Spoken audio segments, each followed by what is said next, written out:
પાટણ સાંતલપુર તાલુકાના બામરોલી ગામથી દહેગામ વચ્ચે 3 ગામના સીમાડે પ્રાઇવેટ કંપની દ્વારા સોલાર અને પવનચક્કી બનાવવાની કામગીરી હાથ ધરવામાં આવી છે। આ સાથે સ્થાનિક ખેડૂતોને નુકસાન થવાની ભીતિ હોવાના કારણે ગામના સરપંચ અને અન્ય આગેવાનો સાથે વારાહી પોલીસ સ્ટેશન ખાતે મોટી સંખ્યામાં ખેડૂતો પહોંચ્યા હતા। વરાહી પોલીસને લેખિત આવેદનપત્ર આપી કામગીરી રોકાવા રજૂઆત કરવામાં આવી હતી। ખેડૂતો દ્વારા સોલાર કંપનીના કારણે પોતાની ખેતીવાડીને નુકસાન થશે તેવો આક્ષેપ લગાવવામાં આવ્યો હતો। બામરોલી ગ્રામ પંચાયતના સરપંચના પતિ ચાંદાજી ઠાકોરે જણાવ્યું હતું કે અમારા ગામમાં ચાલતી સોલાર કંપનીની કામગીરી પંચાયતની કોઈપણ જાતની મંજૂરી કે વિશ્વાસ લીધા વગર કંપની દ્વારા કામગીરી કરવામાં આવે છે તેવા આક્ષેપો કરવામાં આવ્યા હતા।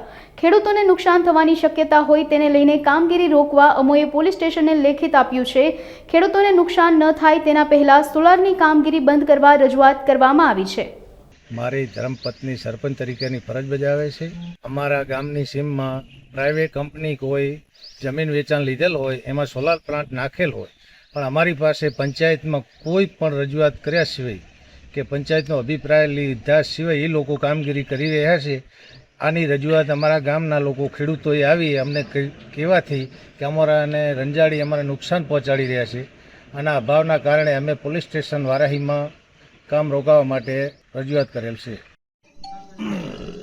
આજે વારાહી પોલીસ સ્ટેશનમાં અમુક ખેડૂતો દહીગામડા અને બામરોલીના મળીને સોલાર પ્લાન્ટ અને પવનચક્કીનું કામ ચાલી રહ્યું છે જેને ખેડૂતોને મોટા પ્રમાણમાં નુકસાન કરે છે, પાકને નુકસાન કરે છે અને એ લોકોને ખેડૂતોના વિસ્તાર સિવાય પવનચક્કી અને સોલાર પ્લાન્ટ જો બનાવવો હોય તો રણ વિસ્તાર, પહાડી વિસ્તાર એવા ઘણા વિસ્તારમાં સોલાર પ્લાન્ટ થઈ શકે એવું છે તો ત્યાં જઈ અને સોલાર પ્લાન્ટ બનાવે એવી અમારી બધા ખેડૂતોની માગણી છે। અત્યારે રજૂઆત એ કરી કે અમારે જે આ બામરોલીની અંદર સોલાર પ્લાન્ટ ચાલી રહ્યો છે, કામગીરી ચાલી રહી છે એને રોકાવા માટે અમે ઉર્જા મંત્રી, મુખ્યમંત્રી અને કોર્ટમાં જઈ અને આ કામને રોકાવશું।